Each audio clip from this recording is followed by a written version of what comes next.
Now I'm feeling like, okay, I've sold weed, I've sold pills. You know what I'm saying? I'm pimping. I'm doing everything that I was rapping about that I wasn't really doing before. So now I feel like I'm being real now. You know what I'm saying? I really do what I rap about.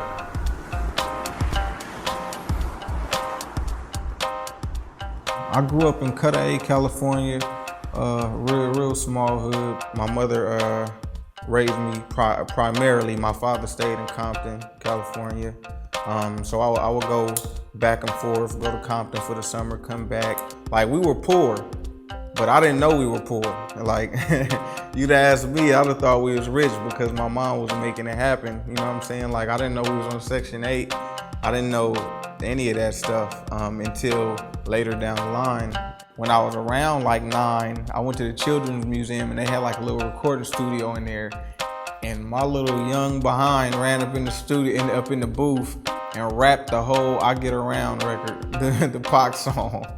I knew people were looking at me crazy. The first time I was in the studio, it was like 13, 14. I was rapping about whatever my uncle was rapping about and that kind of stuff. So I'm talking about shooting and packing pistols and what I heard Pac talking about. And you know what I'm saying?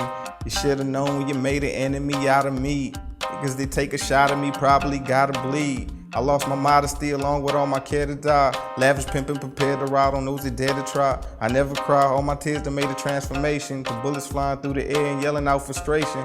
It got me on the path to writing dope records and being a ill writer and honing my skill and getting the craft down, but I wasn't writing from my heart. I was just chasing the dream. Once I graduated, I ended up moving back out to California, where I put out like 5 mixtapes. I'll be in the mall selling CDs, giving them out. We go to the clubs. Whenever anybody's doing anything at the club, we giving CDs out at the club. Meeting with different cats from different labels and different radio people. Opened up for Wayne and Jewels when they did that I Can't Feel My Face tour. I wanted everything that I saw in the videos, everything that I saw everybody else having. And you know, that kind of stuff, it makes you not feel good about where you are. So I wanted their life. We were doing illegal stuff to fund the music. So we had people behind the scenes that sold drugs, sold pills, weed. Even a lot of it was funded by women. In my mind at the time, since a lot of cats, they use drug dealing as how they got in the game, that was their story. We was gonna get in the game, and my backstory was gonna be pimping put us there. You know what I'm saying? We was getting money off females, and it was almost like a bragging type of thing. Situation got tough. My financial situation, I was around a lot of people who were benefiting from the hustling that they were doing. So I was the only one that didn't have the nice car, the nice rims, but I was around these kind of people who had the jewels to where I would borrow the jewelry to go on stage and look like I had it and then give it back. Or I would park my car around the corner from the club and hop in the car with my boy who had the rims and we make that appearance. I started going to church, but my situation just got worse. Like, tickets start piling up, my money, my engine went out, you know what I'm saying? Just all this stuff started happening that just made me real desperate. So what my friend did for me, which was a form of how we saw showing love, was I said I needed some money. He fronted me some weed and he fronted me some pills. You know what I'm saying? And I tried both of those hustles. And it was easier to do because everybody around me was doing it. And then eventually it went into the pimping thing. So I ended up linking up with this chick, man, and she was a prostitute. I guess she liked my music, so she wanted to help. So I took my friend over there, and when I took my friend over there to introduce her, she gave me like $700. Just put it in my hand. The money came so quick and so easy that within two days I had like $1,300 in my wallet. And not only that, I went and I hid it in my Bible. You know what I'm saying? Like, it was so twisted, man. That was probably the furthest I had been from God in life. And it caused me to get the closest I'd ever been to him in life. We would go to Las Vegas, you know what I'm saying, to hustle or whatever. Like I said, we had a female that we took with us out there. But while we're in the hotel, I remember I was reading the Bible on the bed, and my friend, he walked out the restroom. He saw me reading the Bible, and he was like, "So what, you gonna be a gospel rapper now?" And at that time, I had that love for God was there, like the seed was planted. And I was like, you know what, I might. A lot of times we're made to feel, or you may be made to feel like, oh, you found God and you left me, or you left me hanging. But what the Lord showed me was like, when you wanted to sell weed, I was with you. When you wanted to sell pills, I was with you. You wanted to pimp whatever, homie, I was down, I was with it, I was riding with you. The moment I wanted to try God, I wanted to try Jesus Christ, you made me go by myself. Like I tried to sin with you. You won't try the righteousness with me. One day, like the Lord just had to put that conviction on my heart, and I was like, how did I get here?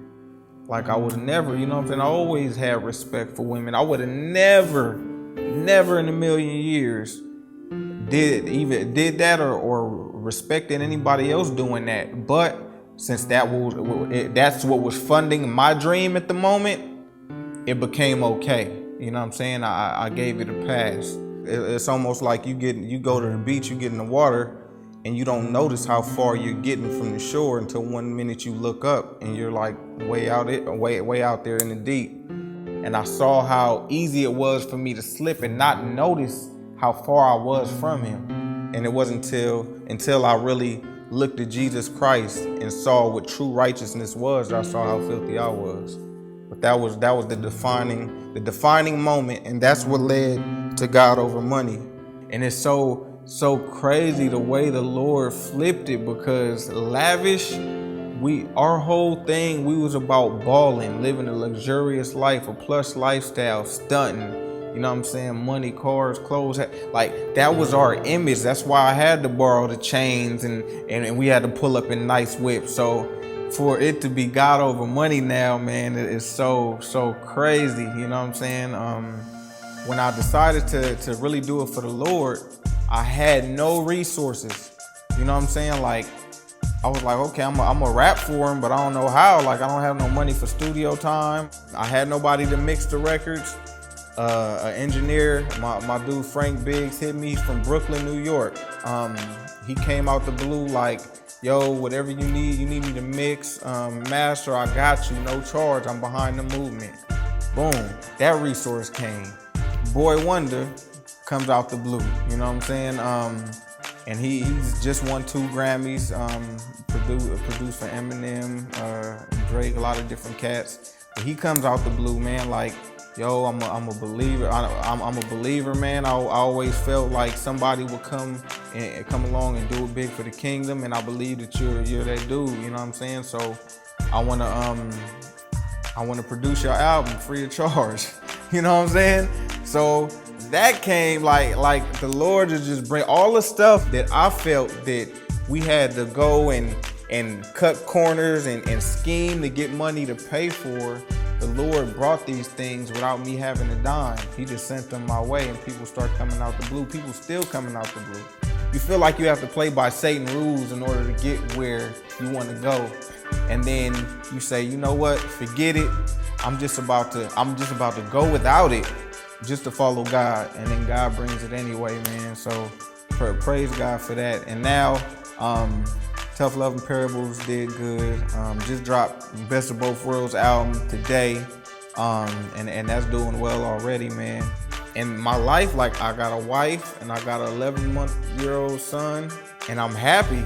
I didn't know that would be what made me happy. I thought that having that life, that glamorous life is what would make me happy. That was my goal. But the Lord apparently knew that just seeking him and a good relationship with him, that is what would in the end fulfill me. Like I'm fulfilled now. Learn what love is biblically. Watch Christ, see what love is, and then practice getting that love right and walking it out.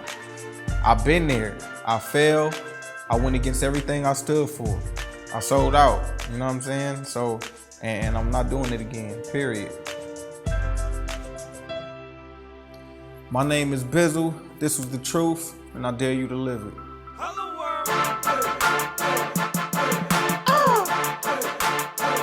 Oh my, God over money, the new movement.